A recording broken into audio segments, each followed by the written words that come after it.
Bonsoir mesdames, bonsoir messieurs, c'est toujours un plaisir de vous retrouver dans le cadre de votre magazine des personnes intelligentes. Je parle ici de ce magazine Dites-moi tout.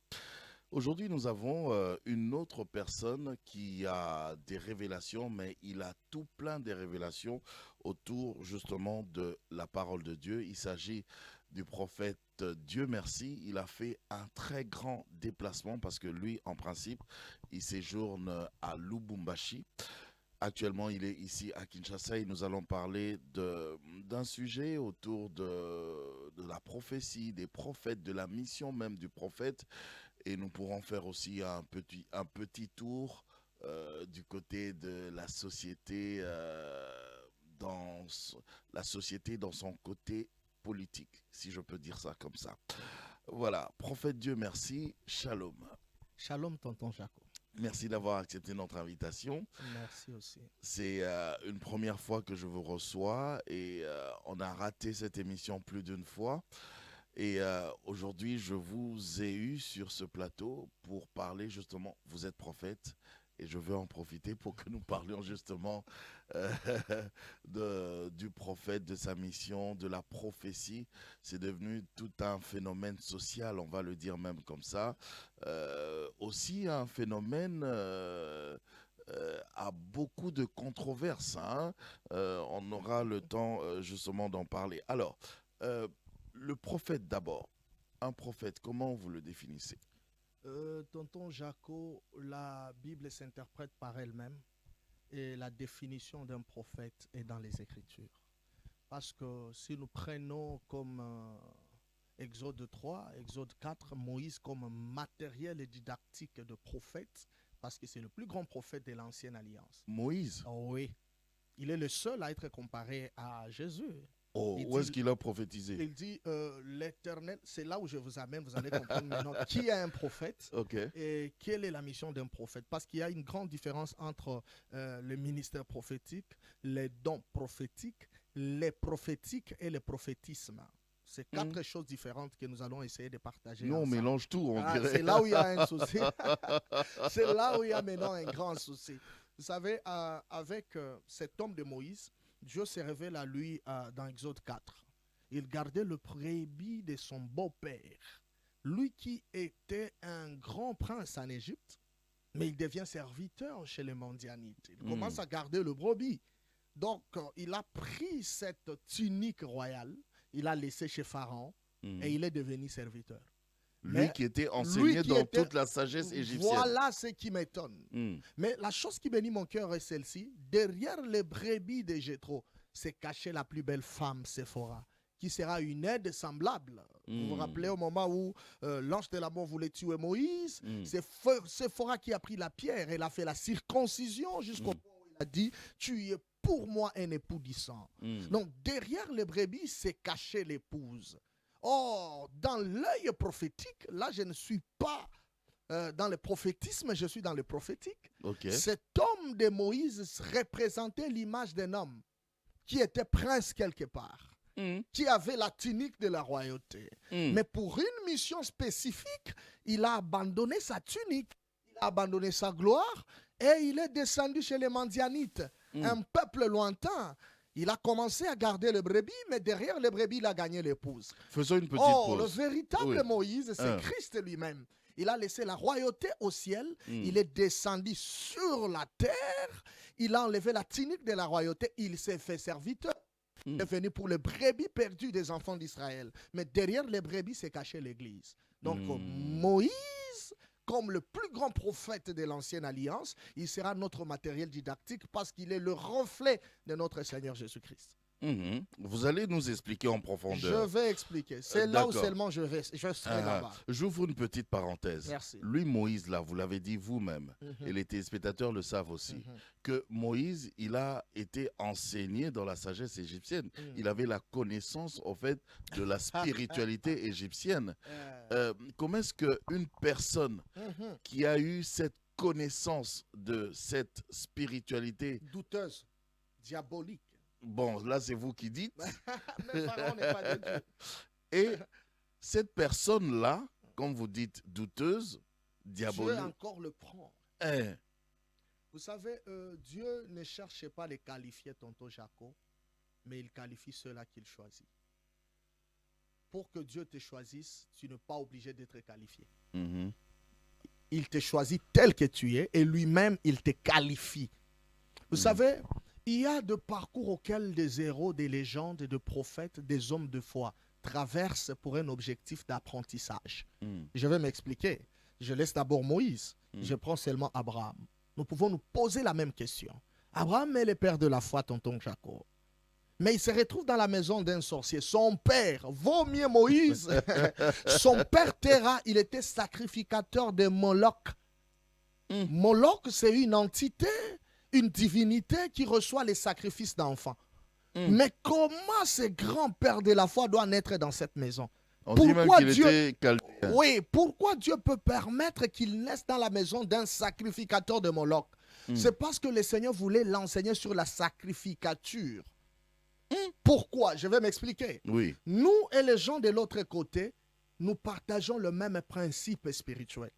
Mais ce qui nous différencie... Au niveau de la sacrificature? Oui, nous partageons le même principe. Okay. Mais ce qui nous différencie, c'est le trône d'adoration. C'est pourquoi Joseph a le kilo de dire que moi, Joseph, l'Éternel m'a établi père de Pharaon. Mais Joseph, tu es plus jeune. Comment tu es père de Pharaon? Tu es père de Pharaon dans quel domaine? Dans le domaine spirituel. Okay. C'est pourquoi Abraham étant dans la maison d'un sorcier, d'un sacrificateur de Moloch, celui qui reçoit les sacrifices des enfants, lorsqu'il a quitté, il avait cette connaissance des sacrifices. Et quand le Seigneur dira à Moïse, donne-moi ton fils, ton unique, celui que tu aimes, ce n'était pas du nouveau à Moïse. Il avait déjà vu son père sacrifier des enfants quelque part. Il avait la culture du sacrifice. Il avait cette facilité de mettre Isaac sur l'autel, d'élever les couteaux et prêt à les tuer jusqu'à ce que le Seigneur lui dira stop. C'est-à-dire le Seigneur a permis qu'il soit là pour apprendre certaines choses parce que nous partageons le même principe. Observe bien, tonton Jaco. En commençant par la Bible, les gens qui ont servi le diable avec force, lorsqu'ils sont sauvés, ils sont très puissants. Oui, on dirait, on le remarque aussi. Nous prenons l'homme de l'apôtre Paul. Et ils sont très disciplinés. L'apôtre Paul, il est venu et il a fait le double de miracles de Jésus. Il a écrit beaucoup de livres, plus que même de Pierre, qui ont connu Christ bien avant. Oui. Pourquoi le Seigneur permet à ce que dans le monde, nous puissions apprendre certaines choses qui sera bénéfique dans la voie et dans la foi chrétienne. C'est pourquoi cet homme de Moïse, il devait connaître son futur adversaire. Il devait grandir dans sa maison. Il devait apprendre certaines choses et puis par après pour accomplir une grande mission. Voilà en fait. Donc lui, il a grandi là, il ne savait pas que ce sera... il est en train de grandir dans la maison de celui qui sera son adversaire. Il ne savait pas.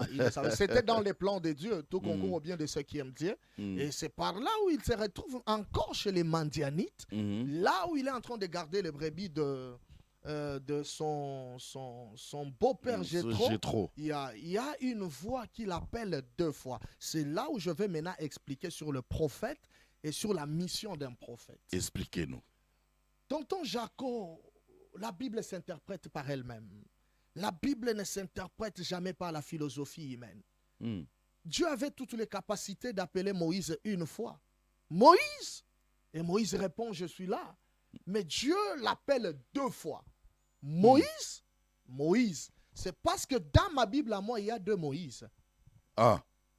Oh non, j'arrive, tonton Jaco. J'arrive, je vais m'expliquer. Oui. Je vais m'expliquer. Oui. Le Seigneur l'appelle Moïse, Moïse. Il a appelé deux Moïse à la fois. Je vais appeler d'abord le premier Moïse ici au plateau, il va s'expliquer. Je l'appelle rapidement. Tonton Jaco, le premier Moïse, lorsqu'il arrive, la Bible dit qu'un jour, il était en prière. Il dit, Seigneur, si j'ai trouvé grâce à tes yeux, fais-moi voir ta face. Le Seigneur lui dit, tu ne verras pas ma face. Je passerai, mais tu me verras de mon dos. Ça, c'est le premier Moïse. Il ne voit pas la face de Dieu, mais il peut voir quand même les dos de Dieu. Mais j'appelle rapidement aussi le deuxième Moïse. Un jour, Aaron et Myriam, en train de critiquer Moïse, ils ne savaient pas qu'ils étaient en train de parler du deuxième Moïse. C'est alors que l'Éternel descendra, il dira à Aaron et Myriam, vous, je vous parle par les songes et par les visions, mais lui, je parle avec lui face à face. Ça, c'est une contradiction. Donc, il y a un Moïse qui voit les dos de Dieu et il y a un Moïse Moïse qui voit la face de Dieu. Surtout que celui qui a vu le dos de Dieu, Mhm. Dieu lui avait dit, personne ne peut voir ma face Personne, et vivre. mais il y a un deuxième. Un deuxième qui voit voit la face face. à face et il vit. C'est pourquoi le Moïse qui a vu le dos, il a le culot de dire que l'Éternel vous enverra un autre prophète comme moi. Il n'est pas comme lui dans la dimension, mais il est comme lui dans l'image. Parce qu'il y a un Moïse de l'ombre Mhm. et il y a un Moïse de la réalité. Mais on parle du même Moïse, non? J'arrive. Mhm. Le Moïse qui voit le dos de Dieu, le Moïse de l'ombre, Mhm. lui là, lorsqu'il parlait, il bégayait. Et pour que le peuple le comprenne, Mhm. il fallait qu'il y ait un Aaron pour interpréter son bégaiement. Mhm. Un traducteur. Le deuxième Moïse, quand il vient maintenant dans la nouvelle alliance, lui aussi il bégayait Jésus de Nazareth. Mais le bégaiement de Jésus, ce n'était pas le bégaiement comme le bégaiement de Moïse. Lui, son bégaiement, c'était l'enseignement des paraboles. Les peuples aussi ne le comprenaient pas.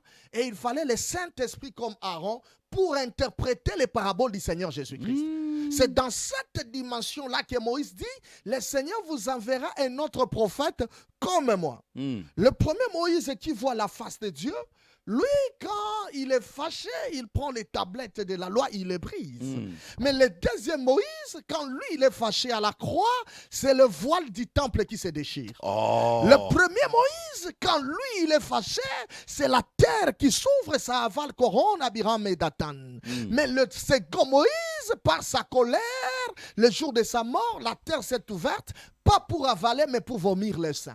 Mhm. Le premier Moïse, lorsque lui annonçait les oracles, il disait ainsi dit le Seigneur. Mhm. Mais le deuxième Moïse, Jésus-Christ, quand lui annonçait les oracles, il ne disait pas ainsi dit le Seigneur, il disait en réalité ou en vérité, En vérité, vérité, je vous je le vous le dis. dis. Donc c'est lui le Seigneur que Moïse parlait à son nom. On n'a jamais vu ça comme ça. Mais c'est fort, tonton Jacob. Et pourtant, c'est dans la Bible. C'est pas pour les petits-enfants. C'est pas pour les petits enfants. Maintenant, nous allons utiliser le premier Moïse comme un matériel didactique qui nous permettra de comprendre qui est un prophète. Mhm. C'est ça la maladie de ma nation. Qui est un prophète? Tout le monde dort, il se réveille, prophète. Mhm. Il a eu un songe, il a un prophète. Mhm. Il oublie que Pharaon a eu un songe, mais il n'a jamais été prophète Pharaon. Mhm. Nebuchadnezzar a reçu une vision Aussi. avec exactitude, Oui. mais il ne s'est jamais autoproclamé que je suis prophète Nebuchadnezzar. Mhm. Qui est un prophète? L'histoire du prophète commence comment? Mhm. Notez bien, parmi les 5 ministères, Mhm. le ministère le plus ancien, Mhm. je viens d'ailleurs de parler de ça, en mode opératoire, c'est le ministère prophétique. Ah oui? C'est pourquoi vous allez constater, nous avons 5 ministères selon Éphésiens 4:11, Mhm. mais les 5 ministères existaient depuis l'Ancienne Alliance, Mhm. mais les 5 n'ont pas fonctionné. C'est le Oh. 1/5 qui fonctionnait. C'est pourquoi Aaron et ses 4 fils, ça constitue 5 sacrificateurs, mais c'est Aaron seul, comme le 1/5 qui allait dans le Saint de Saints. Ok. Oh, tu ne m'as pas Ok. compris. Ok. David peut ramasser 5 pierres, Mm. il met dans sa gibecière. Mais les 5 pierres ne feront pas tomber Goliath, c'est le 1/5. Yes. Donc, depuis l'Ancienne Alliance, nous avons 5 ministères, tonton Jacob, Mm. mais les 5 ministères n'ont pas été utilisés depuis l'Ancienne Alliance. Mm. Amos 3:7, en effet, Dieu ne fait rien sans avoir révélé ses secrets à ses serviteurs, le prophète. Les Pas à prophètes. ses serviteurs, les apôtres. Pas à ses serviteurs, le docteur. Mm. Mais à ses serviteurs, Les les prophètes. prophètes. Confiez-vous à Dieu, Chronique 20:20, vous serez affermis. Mais à ses serviteurs, les prophètes, vous allez réussir. Donc, dans l'Ancien Testament, le Seigneur a utilisé le prophète. C'est pourquoi il dit, je vengerai les sangs de tous les prophètes, depuis les sangs d'Abel jusqu'au sang de Zacharie qui était mort entre l'autel et les portiques. Dieu n'a pas vengé les sangs des apôtres. Wow. Il n'a pas vengé les sangs des docteurs, mais il a vengé les sangs de prophètes.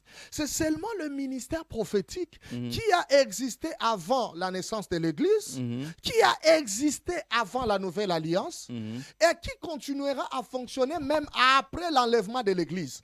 Parce que dans Apocalypse 12, ce ne sont pas les deux oliviers sauvages, ce ne sont pas deux apôtres qui reviendront pour Israël.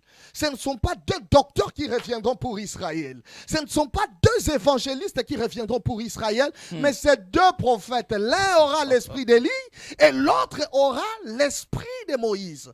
Pour vous dire que le ministère prophétique, c'est un office qu'on ne doit pas prendre à la légère. Mais Moïse, là, il n'a jamais prophétisé. J'arrive, j'éclaircis d'abord. Je suis en train de Parce faire que vous le prenez pour exemple, comme ça. Là, c'est là où maintenant il y a le détail. Oui. C'est pourquoi vous allez constater, c'est le ministère prophétique qui est le plus combattu. Oh, dernier jour, il y aura des faux prophètes. N'avez-vous jamais entendu ça? Si. Tonton Jaco, n'y a-t-il pas de faux pasteurs? Si, il y en a. Le rôle d'un apôtre, c'est le fondement, l'édification et la formation. N'y a-t-il pas des apôtres qui ne posent pas les fondements, mais qui détruisent plutôt les fondements? Il y en a. Un apôtre qui prend 45 minutes pour insulter un autre pasteur, pour attaquer le prophétique, au lieu d'attaquer Satan, lui, il attaque le prophétique. Il y a de faux apôtres. Oui. Il y a même des faux chrétiens. Ben des loups au milieu des brebis. Jésus a annoncé ça. Mais on ne met pas trop d'accent sur le loup au milieu des brebis. On ne met pas trop d'accent sur le faux docteur.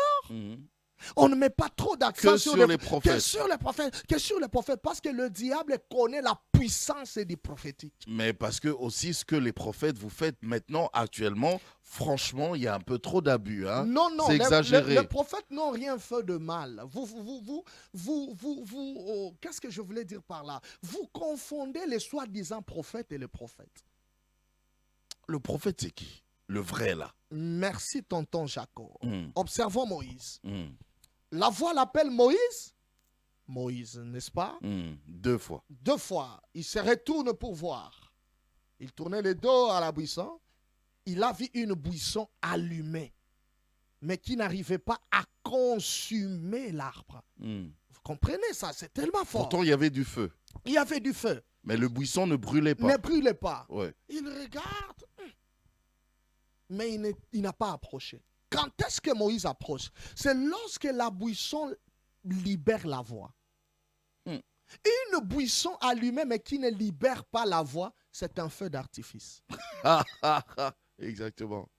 Notre problème en ces temps de la fin, ce n'est pas le feu.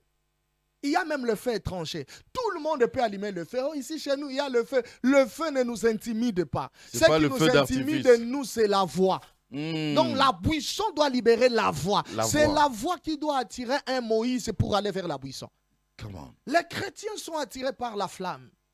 Ils sont attirés par l'exercice des dons ministériels. Quelqu'un peut exercer dans les dons sans être ministre. Oh. C'est la flamme qui s'allume, mais il n'y a pas de voix. Wow. Parce que la puissance du prophétique, c'est la voix prophétique. C'est pourquoi vous allez constater que ça c'est fort. Ça c'est pas pour les petits enfants. Non. C'est très fort. Marie doute du message de l'ange, mais on lui dit que l'ombre du Tout-Puissant, Marie, te couvrira. Mais Zacharie doute, on lui ravit la voix. Tu parles plus. Tu ne parles plus jusqu'à pendant la 9 mois. naissance. Ouais. Où était partie la voix? Question. La voix était partie dans le ventre d'Élisabeth parce que Jean-Baptiste était la voix qui criait dans le désert. Wow. Voilà la première définition d'un vrai prophète. Wow. Un vrai prophète est une voix. Yeah. Une voix, cette voix-là, cette voix qui parle, voilà. la même qui parlait dans le buisson. C'est ça la voix, c'est ça un prophète. C'est pourquoi vous allez constater, quand Moïse s'approche, le Seigneur dit à Moïse, va dire à Pharaon, s'il ne croit pas, tu feras. Le Seigneur n'a pas dit à Moïse, va faire. Mais le Seigneur dit à Moïse, va dire. S'il ne croit pas, tu feras. Donc le faire intervient lorsqu'il y a l'incrédulité. Un vrai prophète ne viendra jamais avec le faire.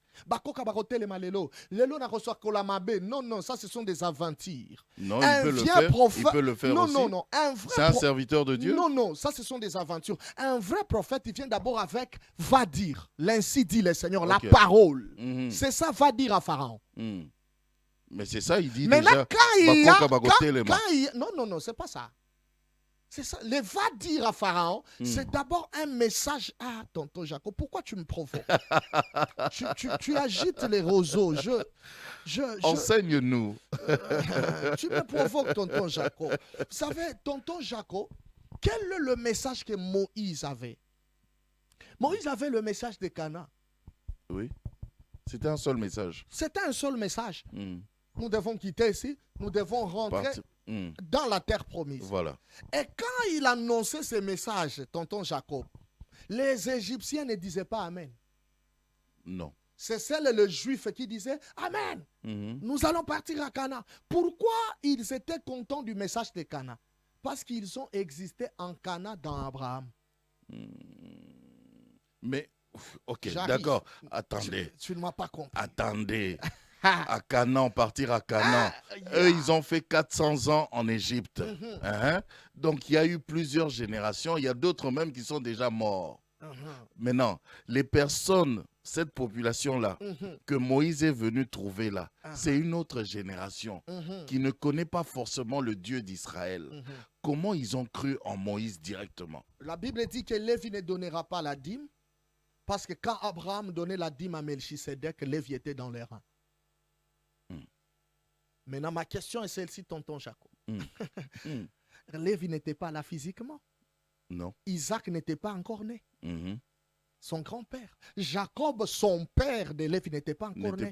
Mais il était déjà dans les reins d'Abraham. Avant d'exister physiquement, nous avons existé quelque part. C'est ça le mystère de l'éternité. C'est comme ça qu'ils ont compris directement. Ils ont compris directement. Parce qu'ils étaient déjà avec Moïse. Ils étaient dans le sang d'Abraham. Ils connaissaient Cana spirituellement. C'est pourquoi quand Moïse, comme prophète, il vient avec l'explication de Cana, ce n'est que les enfants d'Abraham dans la chair qui vont dire Amen. Nous devons rentrer à Cana. Amen. Mais les Égyptiens sont très contents de voir les appartements de l'Égypte, la beauté de l'Égypte, le pouvoir de Pharaon. Et ils n'aimeront jamais l'évangile du retour à Cana. Parce que le mouvement d'Israël, c'était de quitter Cana, passer par l'Égypte et retourner à Cana. C'est ça l'accomplissement des psaumes 119, son deuxième verset. De l'éternité qui est notre Cana, à qui est l'Égypte, l'éternité, tu es Dieu. Ce que Israël a vécu dans la chair, c'est ce que nous, l'Église, nous vivons spirituellement. Et on fait le mouvement de Cana en Égypte, il rentre encore à Canaan. C'est pourquoi même Joseph dira, lorsque vous rentrerez, n'oubliez pas mes os. Mais nous, l'Église, nous ne ferons pas les mouvements physiques. Nous faisons un mouvement spirituel. Avant d'exister physiquement, nous étions dans notre Canaan qui est l'éternité. Nous sommes passés en Égypte qui est la terre. Et nous devons rentrer à Canaan encore l'éternité, là où nous étions avant la création. C'est pourquoi quand j'apporte, un prophète doit apporter l'évangile de l'éternité. Quand il apporte le message de l'éternité, ce n'est que ceux-là qui ont existé dans l'éternité, bien avant la fondation de la terre, qui diront Amen. C'est ça sa mission. C'est ça sa mission. Il doit rappeler l'éternité. Permets-moi de fixer. Permets-moi de fixer. Avancez. Nabucodonosor a un songe. Mais il s'est réveillé le matin, tonton Jacob, il oublie le songe. On appelle les satrapes, le magicien. Tout le monde était là, les sorciers, les occultistes. Et Daniel, il dit, pour lui c'est compliqué. Vaut mieux pour Joseph, Pharaon a expliqué le songe. Joseph a donné l'interprétation. Mais pour Nabucodonosor, il oublie tout. C'était compliqué. Donc il faut déjà lui rappeler. Donnez-moi et le songe et l'explication du songe. Imagine-toi tonton Jacob, si parmi ces magiciens, quelqu'un s'est levé, qui disait à Nabucodonosor, tu as une cicatrice ici. Nabucodonosor allait dire, oui, c'est vrai, c'est bon. Toi, à l'âge de 3 ans, Nabucodonosor, tu étais tombé. Ta maman t'avait amené à l'hôpital, maman Emo. C'est pas mauvais. Nabucodonosor dira oui. Mais quand il va finir, Nabucodonosor dira que tout ce que tu as fait, c'est bien. Mais mon problème n'est pas tout ça. Mon problème, c'est le songe que j'ai eu. Rappelle-moi ce songe. Et l'explication. Interprète les songes. Voilà le mystère d'un vrai prophète. C'est celui qui est capable d'entrer dans les songes et de donner l'interprétation du songe. Nabucodonosor n'a pas besoin de détails. Il a besoin du songe et de l'interprétation du songe. Et quand Daniel est venu, comme l'image d'un vrai prophète, il a d'abord rappelé les songes. Quand il rappelait les songes, tout le monde ne disait pas Amen. Ce n'est que Nabucodonosor qui était dans les songes qui disait Amen. Oui. Les autres le voyaient comme un fou. Les autres le prenaient comme un hérétique. Comme les gens l'aiment bien Les satrapes n'avaient rien vu. Ils n'ont rien vu. Ils pensaient peut-être qu'il était en train de mentir. Mais c'est lui qui était dans les songes. Il sentait que ces messieurs les rappellent quelque chose. C'est fort. Et puis il donne l'interprétation du songe. Okay. Or, le véritable songe, c'est l'éternité. Nous, le véritable Daniel, notre rôle, c'est de rappeler à l'Église l'évangile de l'éternité. Quand nous parlons de l'éternité, ceux-là qui étaient à l'éternité dans les songes, ils disent Amen. Yes. Mais ceux-là qui n'étaient pas dans les songes, ils nous prennent comme des fous. Comme des fous. Ils ne nous comprennent pas, ils veulent mystifier, ils veulent exagérer. Non, l'évangile est simple, l'évangile n'est pas simple. L'évangile n'est pas pour les petits enfants. Si l'évangile était simple, Jésus-Christ n'allait pas parler en parabole. L'évangile n'est pas pour les petits enfants. Non, il parlait en parabole devant la foule. Mais quand il se retire en privé, il commence maintenant à expliquer les paraboles. Donc l'évangile n'est pas pour les petits enfants. Il faut grandir. Il faut grandir. Laissez venir à moi les petits enfants. Non, non. Car le royaume des cieux appartient à ceux-là qui le ressemblent. Le royaume des cieux n'appartient pas aux petits enfants. Ça appartient à ceux-là qui ressemblent aux petits enfants dans la dimension du cœur. Un enfant pardonne, un enfant aime, un enfant ne garde pas rancune. Ça n'a rien à voir avec la dimension de la connaissance. Un enfant, il croit tout. Pourquoi les gens nous jugent? Oh, le prophète Dieu merci est tellement dur. Un jour, vous m'aviez aussi dit, chaque fois vous dites, c'est pas pour les petits enfants. C'est pas pour les petits enfants. Ça décourage. Non, c'est une manière de stimuler les gens à chercher à grandir. Être sauvé, ça ne suffit pas.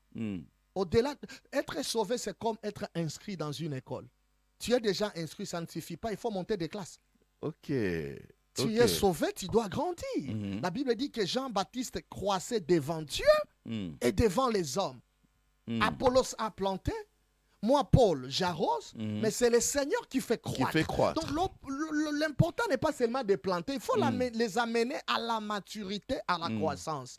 Cantique de Cantique 8.8, Salomon dit, notre jeune petite sœur n'a pas de sein, donc il n'a pas encore grandi. Qui la prendra pour le mariage? Donc, la petite sœur, pour être mariée, elle doit grandir, elle doit avoir les seins. La petite sœur de la loi des psaumes et des prophètes, c'est Israël. Mais la petite sœur de Paul, c'est l'Église. Parce que Paul dit, je suis jaloux de vous car je vous ai fiancé. Donc Paul, il est le grand frère et l'Église, c'est sa petite sœur parce qu'il nous a fiancés à un seul époux. L'Église doit grandir, l'Église doit avoir les saints pour accéder au mariage, pour aller à l'enlèvement. C'est pourquoi je répète encore, l'évangile n'est pas pour les petits enfants. C'est pas pour les petits enfants. Nous devons grandir. Ne soyez pas frustrés. Cherche à grandir. Aidez-nous à comprendre. Merci. Si je suis prophète, je donne le numéro de téléphone, je vous dis, je vous donne même votre généalogie, je dis là où vous habitez, je dis même la couleur des habits que vous avez portés. C'est pas mauvais, non? C'est pas mauvais, c'est très bien. C'est l'exercice des dons ministériels. Je le fais aussi.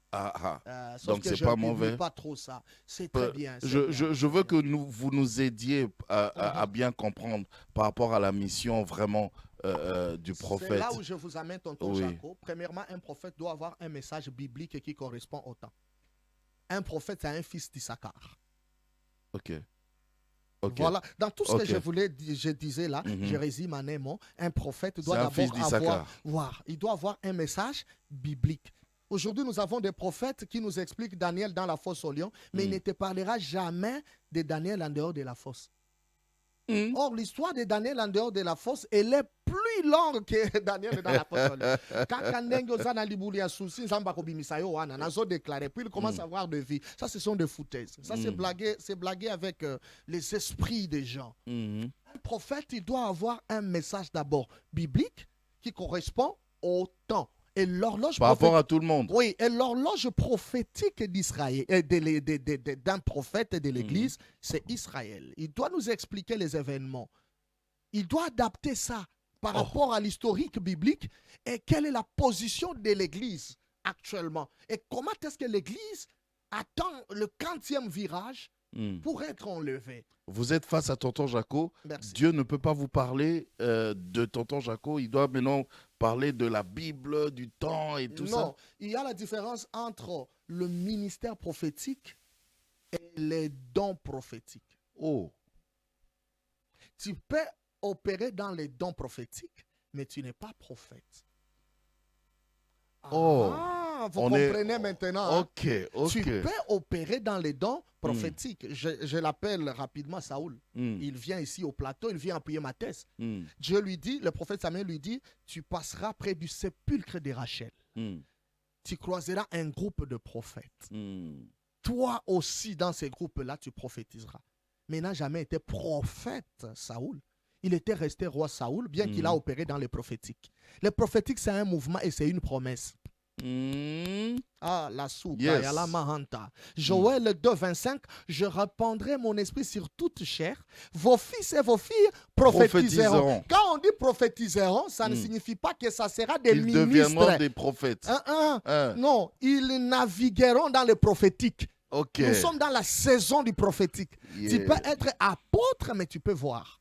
Docteur, tu vois. Okay. Évangéliste, tu vois. Tu vois. Un simple chrétien. Il y a des chrétiens qui voient tu plus vois. que des pasteurs, qui donnent des prophéties qui s'accomplissent, mais ils n'ont pas les mandats prophétiques. C'est là où il y a mon problème. Le ministère du prophète, ça c'est autre chose. C'est autre chose, c'est tout un office. Ça c'est fixé dans le temps par rapport à la Bible, par rapport à la connaissance, par rapport au mandat. Mais ces prophètes-là, cela n'exclut pas qu'ils soient maintenant accompagnés par des dons et des grâces. Comme au Congo, il y a des prophètes. Il y a des prophètes. Que vous reconnaissez, qui sont bons, Congo, il y a des prophètes. Qui sont des vrais. Oui, il enseigne, vous sentez qu'il a la pensée prophétique, ils sont tellement nombreux. Vous sentez qu'il a la pensée prophétique et après, il entre dans l'exercice des dons. Là, maintenant, moi, je dis Amen. C'est un Élie à Carmel. Il a d'abord versé l'eau, puis il a invoqué le feu. Comment? Il n'a pas commencé par invoquer le feu. Il a commencé d'abord par verser l'eau sur l'autel. Oh, Jérémie dit, comme l'eau de la pluie quitte le ciel et que ça tombe sur la terre et que ça ne peut pas rentrer au ciel sans avoir fécondé la terre, de la même manière ma parole. Donc l'eau c'est l'image de la parole. Il faut d'abord verser la connaissance de la parole, puis le feu du prophétique peut descendre.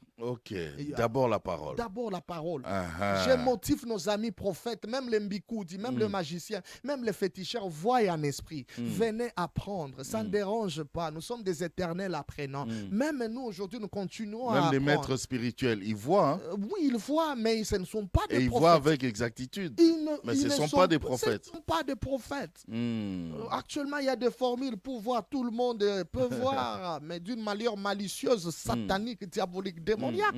Nous, on reconnaît un prophète quand il ouvre la bouche.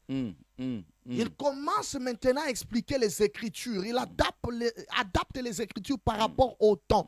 Il enlève la pensée cachée de Dieu. C'est ça un prophète du ministère.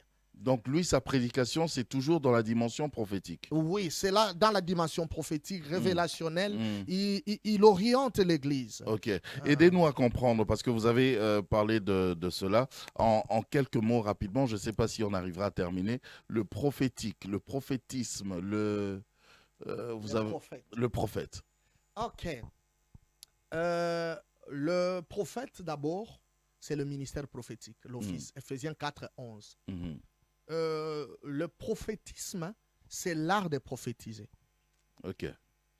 Ça, c'est donné à tout le monde. C'est donné à tout le monde. C'est pourquoi même au temps d'Élie, il y avait l'école de prophète.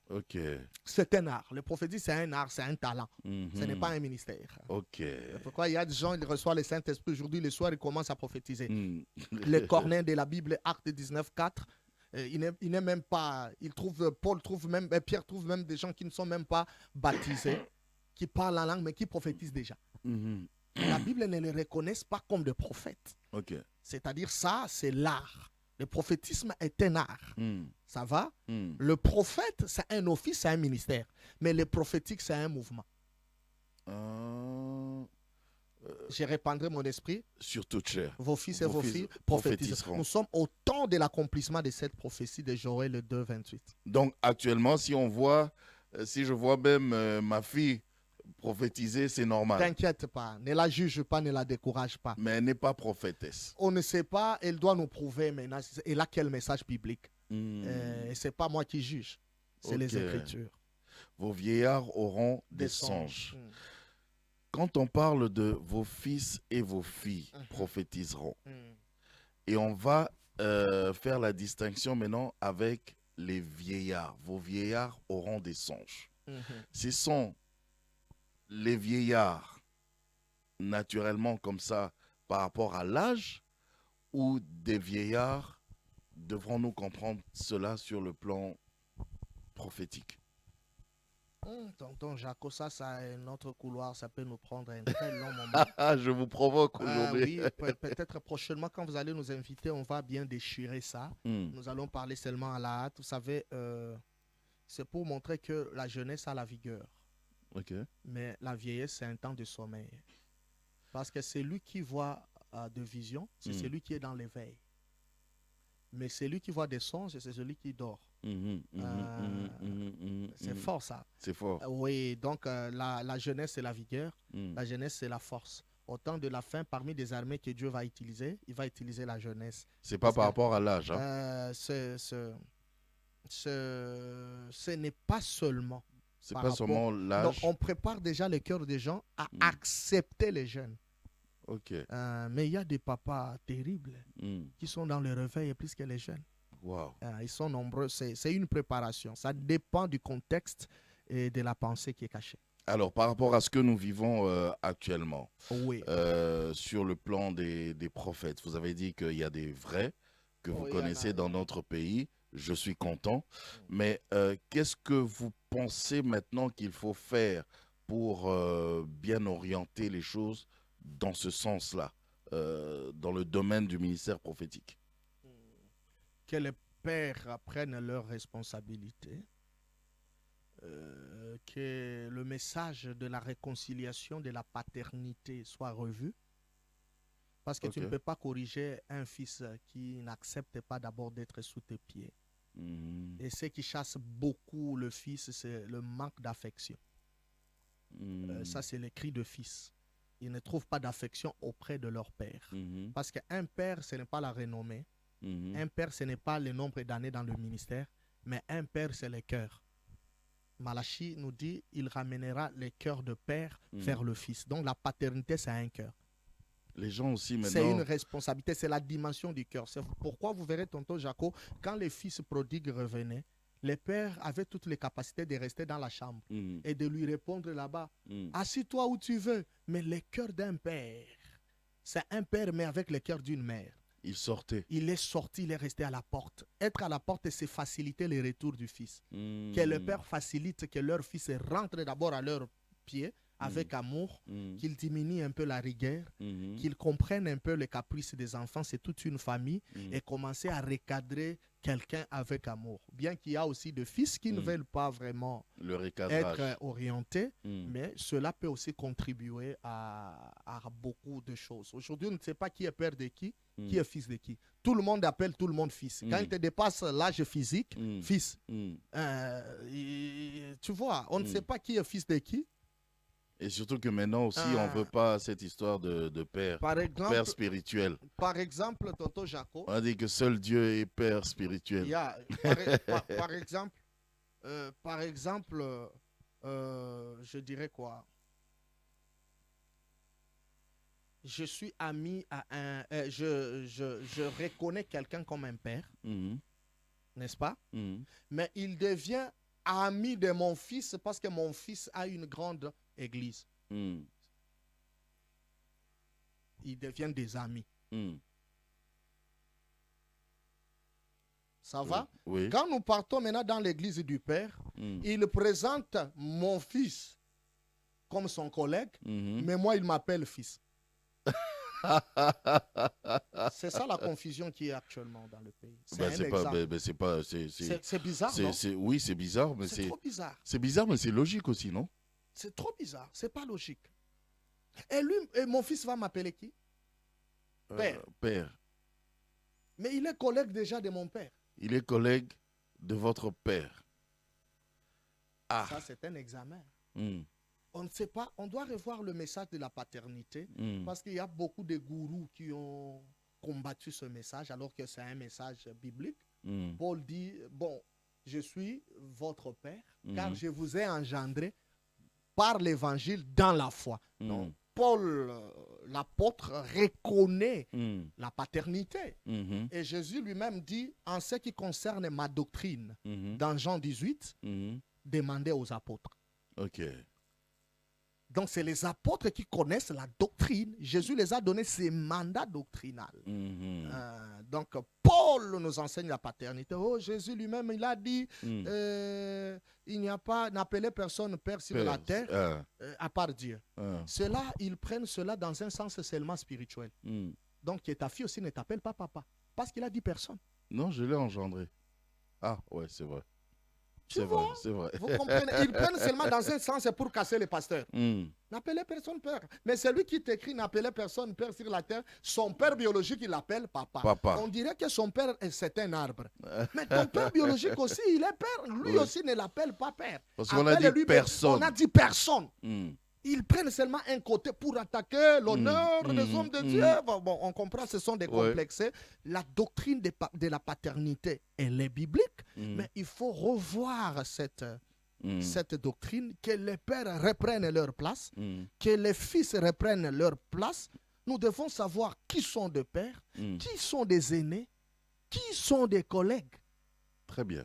C'est important. Quand quelqu'un fait un mouvement sur Internet, il devient aussi père. Mais il peut être dans la saison, mais il n'est pas père. Il n'est pas père. Les pères, c'est les cœurs, c'est la paternité. D'accord. C'est autre chose. En 2 minutes, prophète, Dieu merci. Oui, on aimerait bien connaître votre vision prophétique par rapport au pays, à la nation. Ce que vous observez, ce que vous avez vu. C'est que Dieu vous a dit, s'il vous a dit du moins quelque chose, si vous pouvez nous le dire, si ce n'est pas un secret. Non, ce n'est pas un secret, ça tombe bien. Pourquoi? Parce que chaque fois on me demande cette question, ça tombe au moment où je n'ai pas de prophétie des nations, parce que je ne peux pas créer la prophétie parce qu'on m'a demandé de prophétiser. Mais ça tombe bien, il y a un message pour la nation. Okay. Le Seigneur m'a dit que c'est le temps du relèvement. Il y a déjà des signes qui annoncent le relèvement de la nation. Quels sont ces signes? Je suis apolitique, mais j'apporte un message du relèvement. Du relèvement. Je vais vous donner des signes qui sont un peu bizarres, des signes qui sont païens, que les bébés spirituels vont juger. Mais Jésus a dit, la nature elle-même ne vous enseigne-t-elle pas? Prenons seulement la nature. Dans la Bible, les chiffres 7, c'est quel chiffre? C'est le chiffre du repos. Il a créé le monde pendant 6 jours et il s'est réveillé et il s'est reposé le 7e jour. C'est lui qui a commencé à apporter la délivrance pour Israël. Il avait combien de stress? Il avait 7 stress. C'est-à-dire le chiffre 7, c'est le chiffre du repos de la perfection.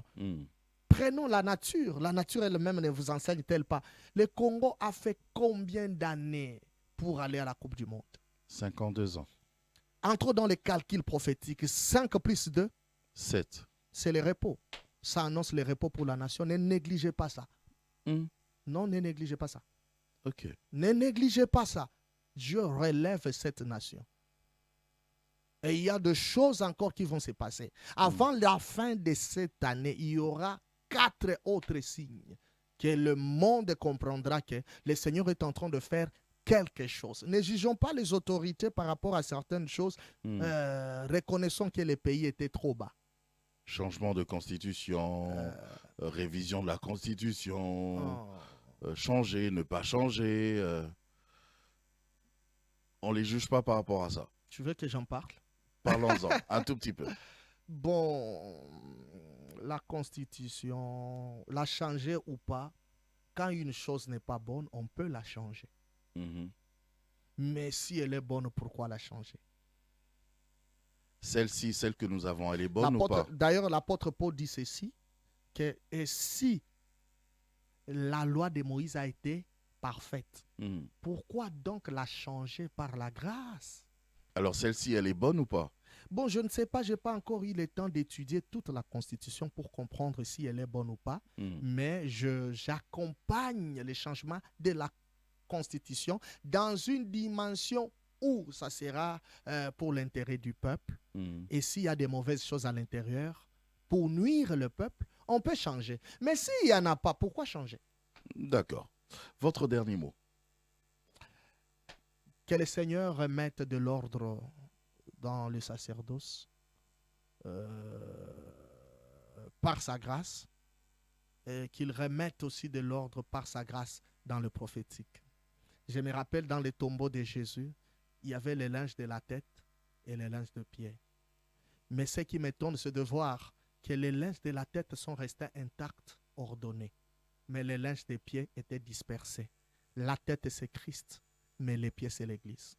L'Église peut avoir des désordres, des divergences, ceci, cela, mais Christ est ordonné. La doctrine est toujours là. Que le Seigneur vous bénisse.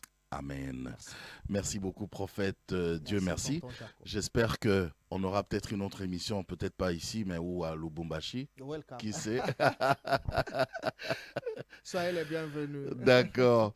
Allez, merci à vous également de nous avoir suivis. On va se retrouver la prochaine fois pour un autre numéro de Dites-moi tout. Bonne suite de programme sur la 6. Au revoir. Au revoir.